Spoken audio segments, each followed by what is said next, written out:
Assalamualaikum warahmatullahi wabarakatuh. Pada video kali ini kita akan melanjutkan membaca buku tentang Tambo Alam Minangkabau, ditulis oleh Datuk Sanggono Dirajo. Pada video sebelumnya kita sudah membaca tentang Luhak Nantigo, Luhak Tanah Datar, Luhak Agam, dan Luhak 50 Kota. Sekarang ini akan kita lanjutkan membacanya mengenai Lareh Nanduo. Tidak lama-lama, langsung saja kita baca Lareh Nanduo. Tambo menyebutkan bahwa sistem pemerintahan di Minangkabau menganut dua sistem, yaitu Lareh Kotopiliang dan Lareh Bodi Caniago. Sistem Kotopiliang digagaskan oleh Datuk Ketumanggungan, sedangkan sistem Bodi Caniago oleh Datuk Parpatiah nan Sabatang. Kelahiran kedua sistem tersebut berlatar belakang dari sejarah kelahiran kedua tokoh tersebut. Keduanya mempunyai ibu yang sama tapi berlainan ayah. Ayah Datuk Ketumanggungan seorang raja yang bergelar Sri Maharaja Diraja. Sedangkan Datuk Parpatiah nan Sabatang ayahnya pembantu utama raja yang bernama Indrajati atau Catri Bilang Pandai. Sedari kecil keduanya telah digambar selalu berkelahi. Sampai dewasa pun mereka selalu bertentangan dalam menentukan sistem pemerintahan. Sehingga dalam suatu perbedaan yang digambarkan sangat sengit dan menentukan, Datuk Ketumanggungan sampai menyentakkan kerisnya lalu menikamkan pada sebuah batu, sehingga batu itu berlubang tetapi tidak tembus. Datuk Parpatiah nan Sabatang juga menyentakkan kerisnya, lalu menikam batu itu tepat pada bekas tikaman sebelumnya, sehingga tembus sampai ke sebelahnya. Batu itu dinamakan rakyat dengan Batu Batikam yang terletak di Nagari Limau Kaum. Karena sama-sama bertua, keduanya pun berdamai dengan menyepakati bahwa kedua sistem tersebut dapat digunakan oleh masing-masing nagari sesuai dengan pilihannya. Sistem tersebut dinamakan Lareh. Nampaknya perbedaan prinsip antara keduanya ialah berkenaan dengan posisi raja yang berkedudukan di Pagaruyung. Lareh Kotopiliang menganut sistem yang mengakui raja sebagai kepala pemerintahan, sedangkan Lareh Bodi Caniago menganut sistem yang mengakui raja sebagai lambang semata. Kedua sistem berhak hidup bersama-sama dengan eksistensi masing-masing tanpa membagi wilayah kehadirannya. Untuk menyatakan eksistensi Lareh masing-masing dalam menyusun dan mengatur pemerintahan, bahkan dalam arsitektur keduanya memperlihatkan langgamnya masing-masing. Umpamanya, nagari yang menganut Lareh Kotopiliang membagi wilayah nagari dalam jumlah yang genap, misalnya 4 koto, 6 koto, 10 koto, dan nan 4, nan 6, dan sebagainya. Status penghulunya bertingkat-tingkat dengan sistem hierarki yang biasa disebut bajanjang naik batanggo turun, di mana penghulu yang tertinggi adalah penghulu pucuk. Penghulu pucuk adalah penghulu dari suku yang pertama kali membangun nagari tersebut. Bangunan rumah adat atau balerungnya mempunyai anjung di kedua ujung dengan lantai yang lebih tinggi, sebagai tempat dari penghulu yang tertinggi menurut hierarkinya. Sedangkan Lareh Bodi Caniago membagi wilayahnya dengan jumlah ganjil, seperti 3 koto, 7 koto, 13 jorong, dan sebagainya. Status penghulunya setingkat dengan pimpinan pada penghulu tua. yaitu yang tertua dan dituakan dari semuanya. Sistem pemerintahnya bersifat langsung yang disebut duduk sehamparan tagak sepamatang. Bangunan rumah adat dan balerungnya berlantai rata tanpa ujung, tanpa anjung. Khusus untuk balerungnya, bangunannya tidak berdinding. Ada sebuah nagari di mana warganya terdiri dari penganut kedua kelarasan tersebut. Sistem yang dipakai dalam pemerintahnya ialah apa yang dinamakan bakarilaan. Artinya, mana yang baik itu yang dipakai asal ada kesepakatan bersama. Yang termasuk lareh Koto Piliang dengan pengertian yang memakai sistem adat Koto Piliang disebut langgam nan tujuh. Langgam nan tujuh itu adalah sebagai berikut. 1. Sungai Tarap Salapan Batu disebut pemuncak Koto Piliang. Simawang Bukit Kanduang disebut perdamaian Koto Piliang. Sungai Jambu Lubu Atan disebut pasak Pungkuang Koto Piliang. 4. Batipuah 10 Koto disebut harimau campur Koto Piliang. Singkarak Sanyang Bakar disebut Samin Taruh Koto Piliang. 6. Tanjung Balik Sulit Air disebut Jumati Koto Piliang. 7. Silungkang Padang Sibusuk disebut Gajah Tunggal Koto Piliang. Di samping langgam nan 7, nagari-nagari lain yang termasuk lareh Koto Piliang adalah Pagaruyung, Sarwaso, Atar, Padang Gantiang, Taluk Tigo Jangko, Pangian, Buo, Bukit Kanduang, Batua, Talang Tengah, Gurun, Ampalu, Guguak, Padang Lawe, Koto Hilalang, Sumanyek, Sungai Patai, Minangkabau, Simpurui, Cijange. Pusat pemerintahan lareh Koto Piliang di Bungo Setangkai, Sungai Tarap. Dan demikian pusat pemerintahan sudah tidak di Periangan Padang Panjang lagi.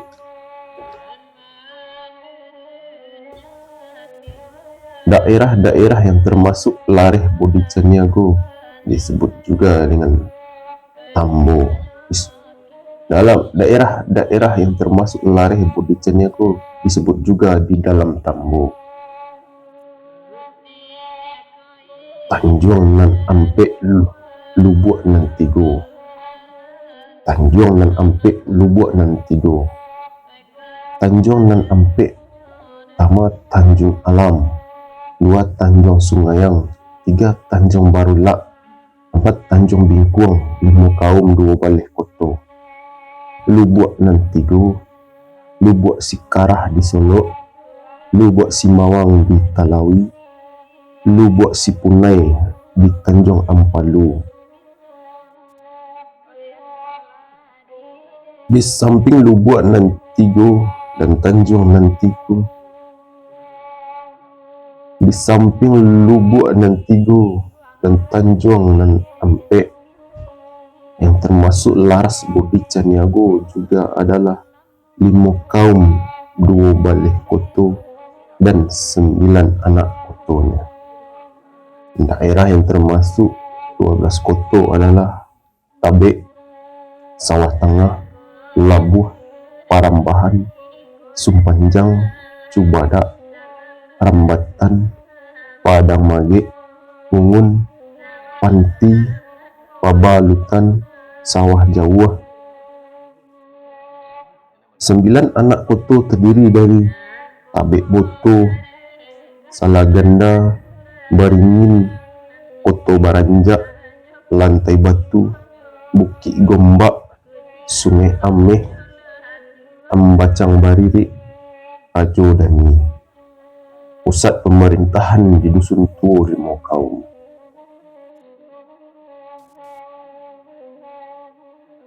Suatu peninggalan Lareh Bodi Caniago yang sampai saat sekarang merupakan monumen sejarah adalah Balerung Adat yang terdapat di Desa Tabek.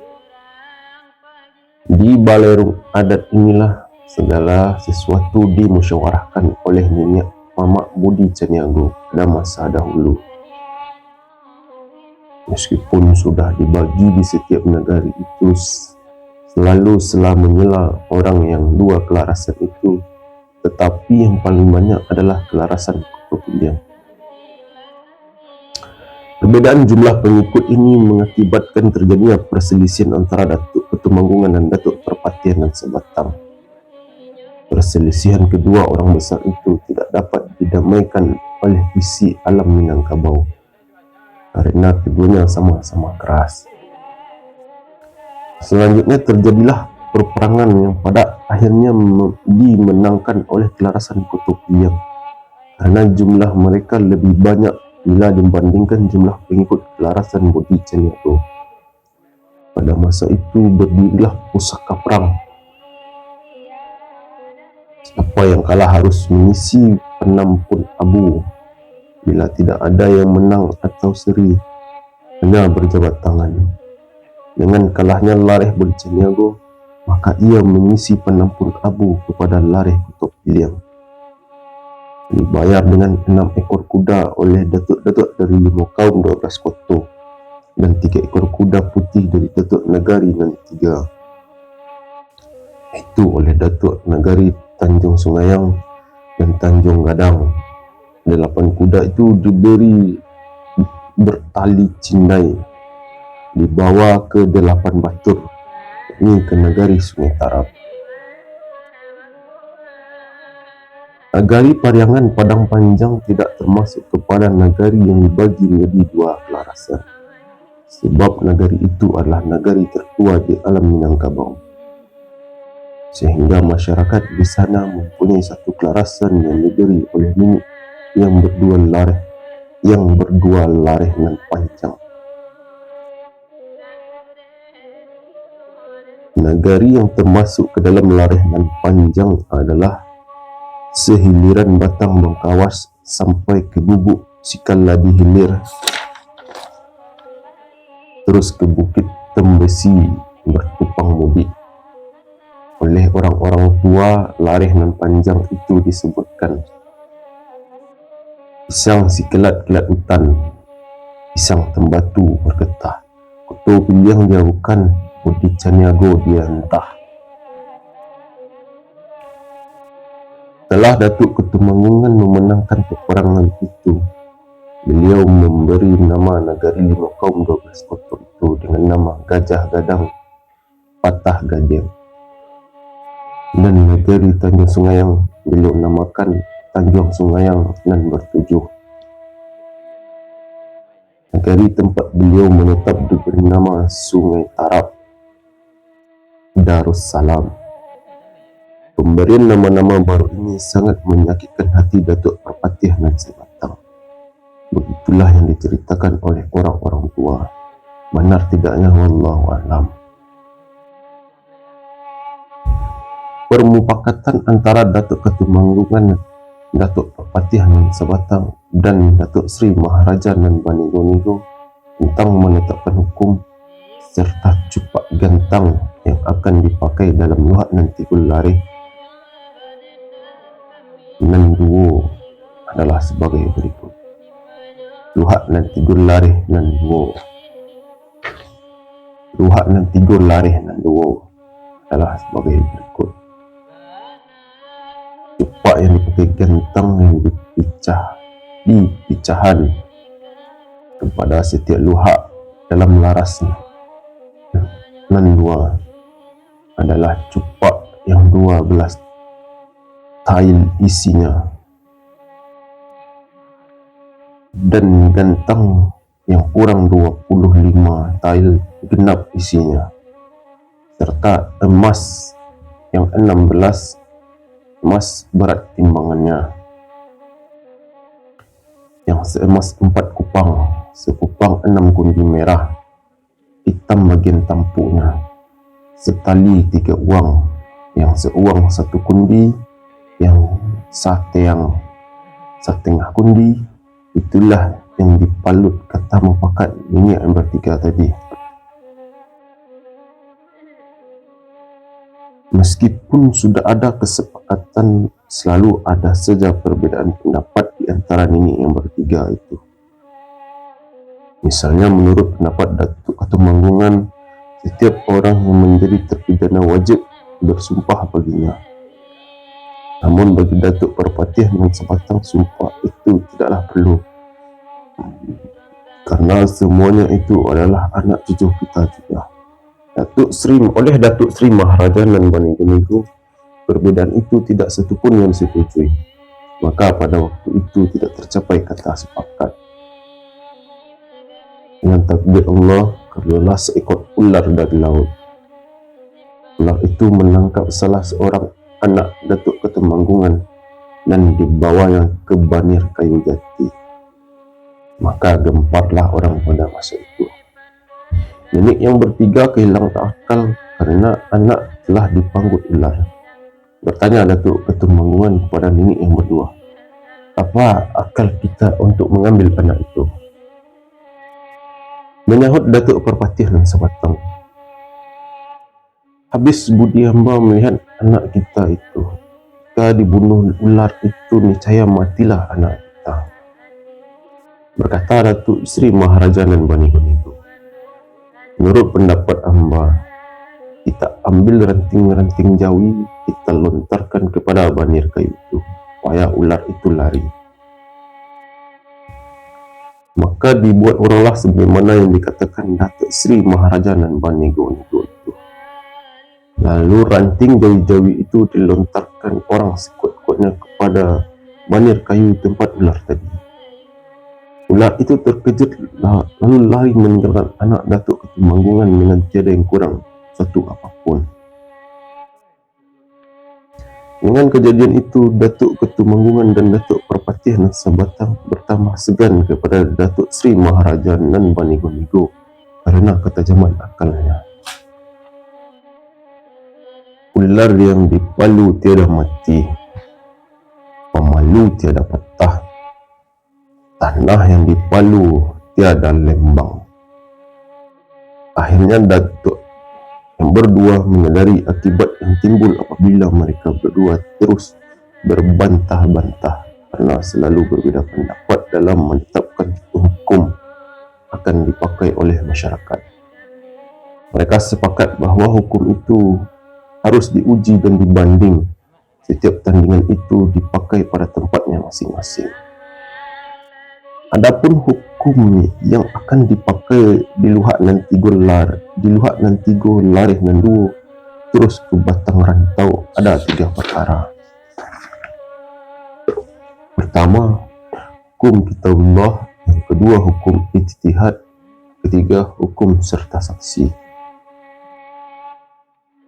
Setelah putus mufakat itu, maka berhadaplah nenek yang bertiga kepada daulat di Pertuan Nenek Suri Maharaja Diraja untuk menyatakan hukum itu. Sebelum hukum itu diberlakukan, ketiga nenek itu diminta untuk bersumpah bahawa hukum itu akan dipakai terus turun-temurun dan tidak boleh diubah-ubah selamanya. Setelah itu berjalanlah daulat yang di Pertuan Keluhak nan lareh ke setiap nagari untuk memasyarakatkan hukum yang sudah ditetapkan itu. Ditanamlah kayu sabatang di setiap nagari untuk tempat mempertaruhkan hukum yang adil, syarak yang dilazimkan dan adat yang kawi. Yang dimaksud dengan kayu sebatang itu adalah orang-orang sebagai penghulu atau kadi atau orang-orang besar yang akan menghukum di dalam tiap-tiap negari. Sebagai wakil raja apabila raja berhalangan atau pengganti raja bila di negari itu tidak mempunyai raja. Dengan demikian, penghulu yang dijadikan pucuk atau kepala suku, kepala payung dan kadi di dalam satu negari bukan saja sebagai kepala kaumnya masing-masing, tetapi berfungsi juga sebagai raja yang akan memegang kata, memegang hukum yang sudah ditetapkan oleh kerapatan penghulu-penghulu.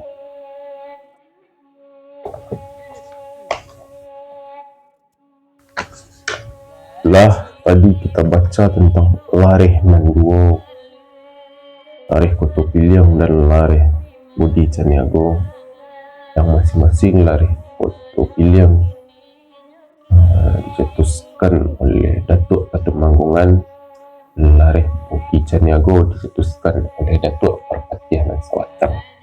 Walaupun dengan perbedaan, tapi akhirnya menemukan titik temu juga yang akhirnya sama-sama disepakati dan dilaksanakan secara turun-temurun sampai saat ini.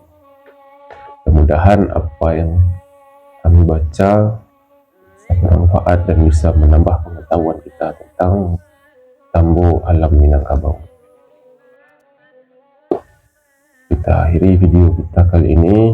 Assalamualaikum warahmatullahi wabarakatuh.